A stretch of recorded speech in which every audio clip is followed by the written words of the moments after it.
Alhamdulillahirrabbilalamin. Wabihi nasta'inu ala umuri dunia waddin. Assalatu wassalamu ala ashrafil anbiya wal mursalin Sayyidina Muhammadin wa ala alihi wa sahbihi ajma'in. Amma ba'd.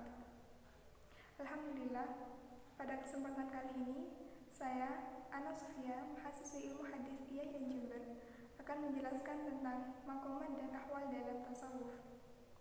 Dalam hal ini akan meliputi 4 poin, yaitu definisi maqam, macam-macam maqam, definisi ahwal, dan tingkatan ahwal. Baik, memasuki pembahasan pertama, yaitu definisi maqamat. Maqamat di sini merupakan bentuk jamak dari kata maqam, yang artinya tempat berdiri atau station. Jadi istilah maqam dalam sufistik ini berbeda dengan istilah maqam yang telah kita ketahui secara umum yang berarti kuburan. Sangat berbeda ya. Jadi para sufistik itu telah merumuskan teori-teori tentang jalan menuju ma'rifatullah, menuju mengenal Allah dengan hati. Jadi melalui beberapa fase yang dikenal dengan maqamat di sini akan berakhir pada ma'rifatullah, mengenal Allah. Jadi dalam terminologi sufistik, maqamat di sini berarti perjalanan spiritual yang ditempuh sangat panjang dan melelahkan karena melawan hawa nafsu termasuk ego manusia, yang itu dianggap sebagai berhala besar, sebagai penghalang kita menuju Allah, menuju pada mengenal Allah.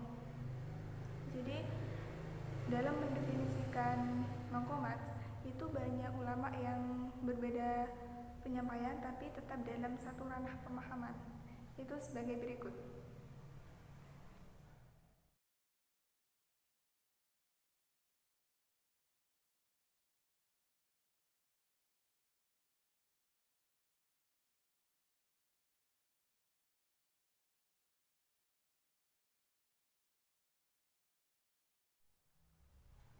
Dari beberapa pengertian yang telah dipaparkan, dapat disimpulkan bahwa maqam atau maqamat adalah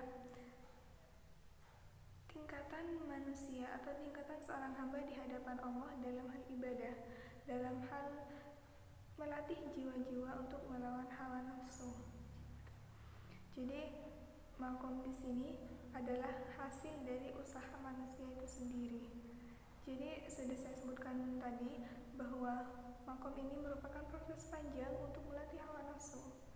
Jadi kenapa dikatakan proses panjang? Karena pada kenyataannya para saliki itu dalam menempuh satu maqam ke maqam berikutnya, dalam menjalani ujian dari beberapa maqam itu membutuhkan waktu bertahun-tahun.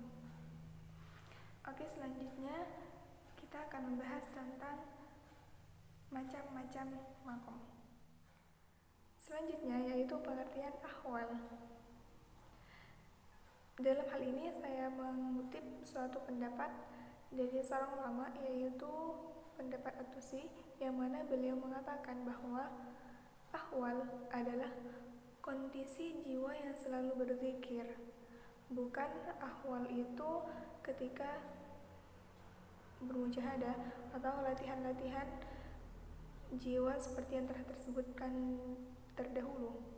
Akan tetapi ahwal di sini adalah ketika kita merasa dekat dengan Allah, merasa diawasi oleh Allah, hati merasa tenang, rasa cinta, takut, harap, dan lain sebagainya. Di sini dapat disimpulkan bahwa ahwal adalah kondisi jiwa tanpa harus diusahakan. Jadi hal itu langsung dari Allah diberikan kepada kita tanpa harus diusahakan. Dari sinilah titik perbedaan antara ahwal dan maqamat, yang mana maqamat itu harus diusahakan kan, baru kita mendapatkan posisi yang tepat di hadapan Allah. Jadi berbeda dengan ahwal yang itu merupakan anugerah dari Allah langsung tanpa harus kita usahakan. Macam-macam maqamat yaitu ada 9. Yang pertama, maqam taubat, kemudian maqam zuhud, maqam sabar, maqam syukur, maqam khauf, maqam ridho dan tawakal, maqam mahabbah, makom hakikat, yang terakhir makom ma'rifat. Sementara tingkatan urutan makomat ini, para sufi berbeda pandangan. Yang pertama, menurut Al-Qushairi berpendapat bahwa makom seorang sufi ada pada 6 tingkatan, yaitu taubat, waro, zuhud, tawakal, sabar, dan ridho. Pendapat kedua yaitu pendapat At-Tusi. Beliau mengatakan bahwa tingkatan makom ada 7, yaitu taubat, waro, zuhud, fakir, sabar, tawakal, dan ridho. Pendapat selanjutnya, pendapat yang dikemukakan oleh Imam Al-Ghazali. Beliau menyampaikan bahwa ada 10 tingkatan makom seorang sufi, yaitu taubat, sabar, syukur, harap, takut, zuhud, cinta, asyaq, ansuh, dan ridho. Kemudian Al-Kalabadi berpendapat bahwa makom seorang sufi ada 10, yaitu taubat, zuhud, sabar, fakir, dipercaya, tawadhu, tawakal, ridho, mahabbah, dan ma'rifat. Kemudian pendapat yang kelima yaitu Ibnu Athaillah. Beliau berpendapat ada 9 tahapan.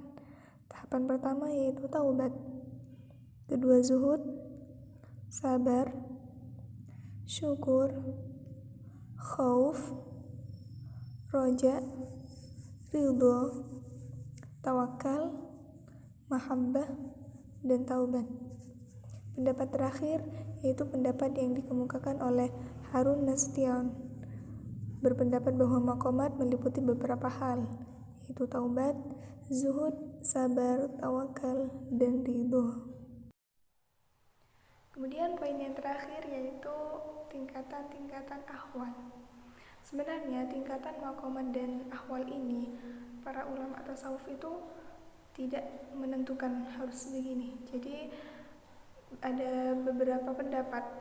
Jadi begitu dari masing-masing ulama sufi itu berbeda pendapat tentang tingkatan-tingkatan dalam makomat seperti yang telah disebutkan di awal, dan kemudian tingkatan ahwal.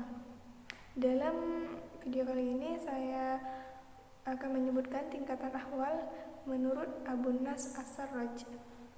Tingkatan pertama yaitu tingkatan al-muraqabah, yaitu tingkatan pengawasan diri.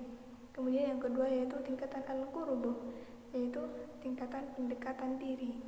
Yang ketiga yaitu tingkatan al-mahabbah, yaitu tingkatan cinta. Yang keempat tingkatan al-khauf, yaitu tingkatan takut. Yang selanjutnya yaitu tingkatan ar-roja, tingkatan harapan. Selanjutnya tingkatan asyauq, yaitu tingkatan rindu. Selanjutnya yaitu tingkatan al-unsu, yaitu tingkatan kejinakan atau tingkatan senang mendekat pada perintah-perintah Allah. Kemudian selanjutnya yaitu tingkatan al-itminan, yaitu tingkatan ketenangan jiwa. Selanjutnya tingkatan al-musyahah, yaitu tingkatan perenungan. Yang terakhir yaitu tingkatan al-yaqin, yaitu tingkatan kepastian. Demikian penjelasan tentang makomat dan ahwal yang dapat saya sampaikan. Kurang lebihnya mohon maaf. Wassalamualaikum warahmatullahi wabarakatuh.